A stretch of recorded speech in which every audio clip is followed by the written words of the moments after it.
যারা ইহুদি খ্রিস্টান তারাও বিশ্বাস করে।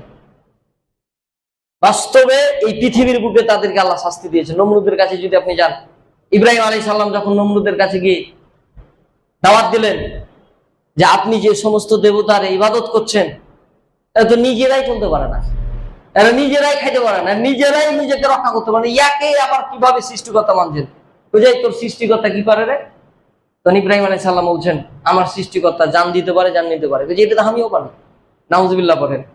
কত ক্ষমতা দেখেছে, ক্ষমতা পাইনি মানে ওর কাজে আলো, মানে আর কাউকে মানবে না। ও বলছে যে তোর সৃষ্টিকর্তা কি পারে, জান দিতে পারে, জান নিতে পারে। তোকে যেটা আমি তো পারি, এর মতো সহজ কাজ আছে। কিভাবে? একজন ফাঁসি প্রাপ্ত আসামিকে নিয়ে আসলো, তোকে যে তাকে ছেড়ে দিল, যা ছেড়ে দিলে বেঁচে গেলো, একদম মাইরে ফেলতে পারতো। আর একজন নির্দোষ মানুষকে কি করলেন? মৃত্যুদণ্ড দিলেন, ডেথ পেনাল্টি।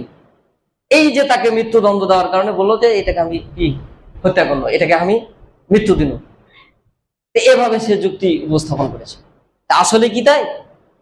এই যে অহংকার, যার কারণে কি ইতিহাস সাক্ষী, ন্যাংরা মশা, ন্যাংরা মশা বলা হয়েছে।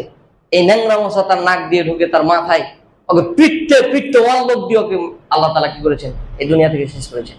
লাঞ্ছনা, অপমানজনক মৃত্যু আল্লাহ তাআলা তাকে দান করেছেন। আপনি আবু জেহেল, আবু লাহাব, উতবা সাহেবের দিকে যদি যান, তাহলে অহংকারের